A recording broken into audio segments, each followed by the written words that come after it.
people have been saying that the U.S. has been using Starlink to guide drones on the battlefield. And it's not true. The U.S. military does have something called StarShield. These Iranian drones. Shahed. Shahed. These things are, this large. Propeller, explosives in the nose cone. They fly to their target, and then they fly straight into the target, and they explode. Yep. And they were very effective. And they cost less than $50,000 each, and they wreaked havoc on the battlefield. Now, $50,000 still sounds like a lot of money. Depends on your scale. U.S. has $1 million cruise missiles. U.S. has a lot of $1 million cruise missiles.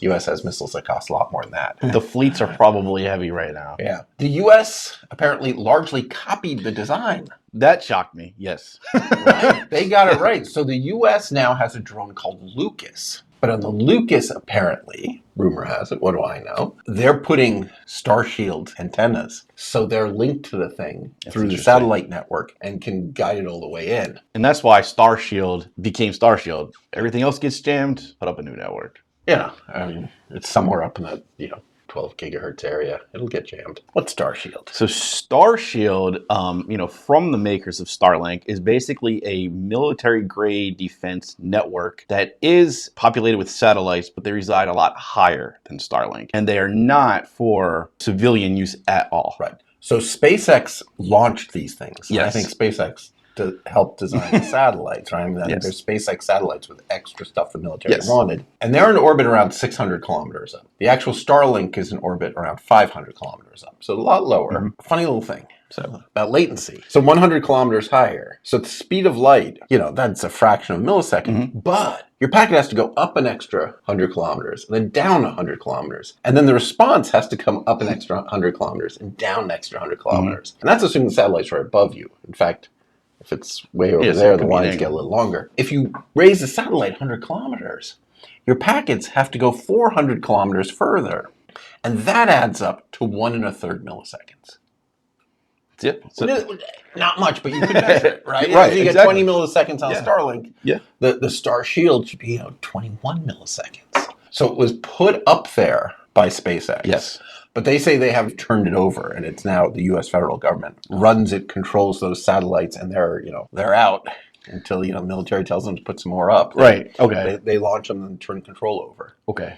Now So what do the Iranians use? So I believe the Iranians are just using standard GPS chips they pre-programmed. They are doing fire and forget, right? Yeah. They are, exactly. Once they pick the spot on the map, the drone has a GPS. It has inertial navigation. Those drift.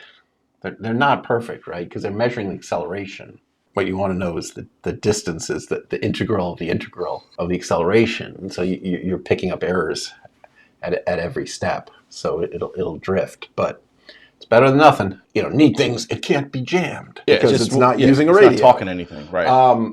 Bad things, you can't send it after anything that's moving. If it's not in the same spot that was in when you launched it, it's not going to hit it. And it'll make, you suddenly get this GPS signal that says you're in France. You can say, no, I've gone 10 or 11 kilometers southeast of Tehran. I am not in France. I'm going to ignore that signal, right? So is that one reason they want to incorporate AI into these machines to filter out the nonsense? Yeah. It's a little, obviously, a little bit of AI can do a great job of filtering. No. That GPS is lying to me. And look at, you get pictures from a camera in the nose cone. Oh, man. And then you can compare them to the pictures from the Google Maps. You don't even send it anywhere. Right, you can download the Google Maps ahead of time. Yeah. And then you can compare the pictures and be like, okay. Wow. I think that is Mount Everest. I'm a little far east. Terrifying times, all right? These things are getting good. Good at what they do. Not good for the world. All right. Thanks, everybody. See you all online.